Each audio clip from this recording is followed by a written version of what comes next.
ओम श्री परमात्मने नमः। विश्वामित्र चिंतन कर रहे थे। उनकी भक्ति देखकर ब्रह्मा आए, बोले, आज से तुम ऋषि हो। विश्वामित्र को संतोष नहीं हुआ, चिंतन में लगे रहे। कुछ काल पश्चात देवताओं सहित ब्रह्मा पुनः आए और बोले, आज से तुम राजर्षि हो। किंतु विश्वामित्र का समाधान नहीं हुआ। वे अनवरत चिंतन में लगे रहे। ब्रह्मा दैवी संप्रदायों के साथ पुनः आए और बताया कि आज से तुम महर्षि हुए।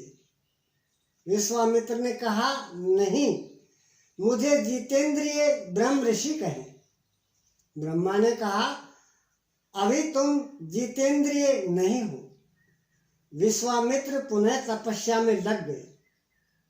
उनके मस्तिष्क से तपस्या की आभा निकलने लगी। तब देवताओं ने ब्रह्मा से निवेदन किया। ब्रह्मा उसी प्रकार विश्वामित्र से बोले, अब तुम ब्रह्म ऋषि हो। विश्वामित्र ने कहा, यदि मैं ब्रह्म ऋषि हूं तो वेद हमारा वर्ण कर। वेद विश्वामित्र के हृदय में उतर आया। जो तत्व विदित नहीं था विदित हो गया। यही वेद है, न की पोथी। जहां विश्वामित्र रहते थे वहां वेद रहता था।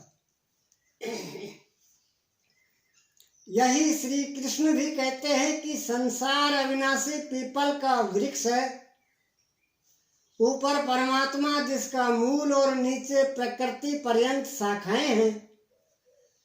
जो इस प्रकृति का अंत करके परमात्मा को विदित कर लेता है वह वेदवित है। अर्जुन, मैं भी वेदवित हूँ।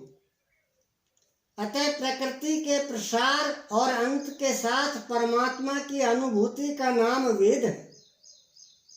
यह अनुभूति ईश्वर प्रदत्त है। इसलिए वेद को अपौरुषेय कहा जाता है। महापुरुष अपौरुषेय होते हैं।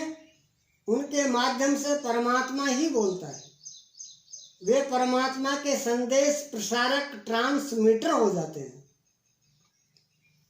केवल शब्द ज्ञान के आधार पर उनकी वाणी में निहित यथार्थ को परखा नहीं जा सकता। उन्हें वही जान पाता है जिसने क्रियात्मक पथ से चलकर इस अपौरुषेय स्थिति को पाया हो। जिसका पुरुष अहम परमात्मा में विलीन हो चुका हो। वस्तुतः वेद अपौरुषेय हैं, किंतु बोलने वाले 100-150 महापुरुष ही थे। उनकी वाणी का संकलन वेद कहलाता है।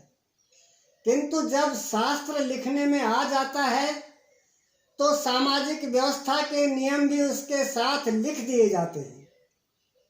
महापुरुष के नाम पर जनता उनका भी पालन करने लगती है।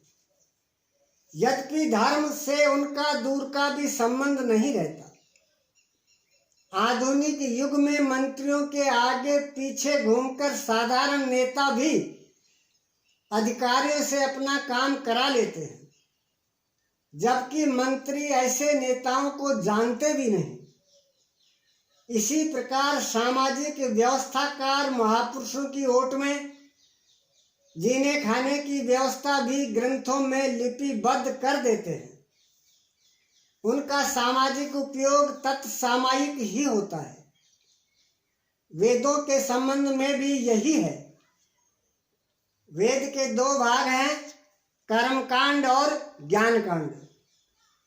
कर्मकांड समाज शास्त्र है, जैसे वास्तु शास्त्र, आयुर्वेद, धनुर्वेद, गंधर्व वेद इत्यादि।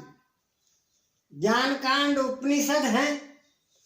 उनका भी मूल योगेश्वर श्री कृष्ण की प्रथम वाणी गीता है।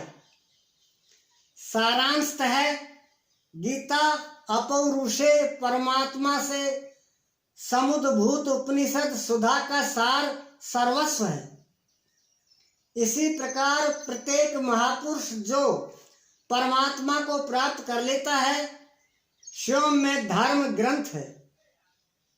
उनकी वाणी का संकलन विश्व में कहीं भी हो शास्त्र कहलाता है। किंतु कतिपय धर्मावलंबियों का यह कथन है कि जितना कुरान में लिखा है उतना ही सच है, अब कुरान नहीं उतरेगा। ईसा मसीह पर विश्वास किए बिना स्वर्ग नहीं मिल सकता। वह ईश्वर का इकलौता बेटा था, अब ऐसा महापुरुष नहीं हो सकता। उनकी रूढ़िवादिता है। यदि उसी तत्व को साक्षात कर लिया जाए तो वही बात फिर होगी। राम राम।